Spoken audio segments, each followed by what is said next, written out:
बुलाया और सदन के अंदर, लोकसभा और राज्यसभा के अंदर 2 दिन विशिष्ट रूप से इसके ऊपर चर्चा हुई और फिर प्रधानमंत्री जी ने इस संविधान को नमन करते हुए ये 26 नवंबर को संविधान गौरव दिवस के रूप में घोषणा करी और तब से हम लोग ये मनाते हैं और इस संविधान की विशिष्टता को हम नमन करते हुए अपने अधिकारों के साथ अपने कर्तव्यों का भी हम उल्लेख और विवेचना करते हुए हम अपने आप को तैयार करते हैं कि इस महान देश के महान नागरिक रूप में इस महान संविधान को अंगीकृत करते हुए हम इस देश को 100 साल जब पूरे होंगे तो इसको विश्व का सबसे सर्वश्रेष्ठ राष्ट्र बनाने का काम करें। संविधान इसीलिए यहीं से बोलना है भैया, जितने भी जाति हैं उनको सम्मान। रामलखन जी माइक कॉल करके यहीं से भाषण खतरे में है और तो यहाँ मंच नहीं है। जब संविधान की ताकत आम नागरिकों को मिलना प्रारंभ हुआ 1950 में लागू होने के बाद, जब इसको हम व्यवहार रूप में करने लगे, तब वैसे लोग जो संविधान के आड़ में देश की सत्ता में बैठे हुए थे,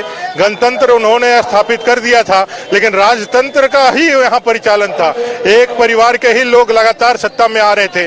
बाबा साहब आम्बेडकर जी ने जब संविधान को यहाँ लागू किया था तब उन्होंने एक बात कही थी कि अब जो है राजा के घर में रानी के कोख से राजा पैदा नहीं होगा, लेकिन व्यवहार रूप में यही चलता आ रहा था।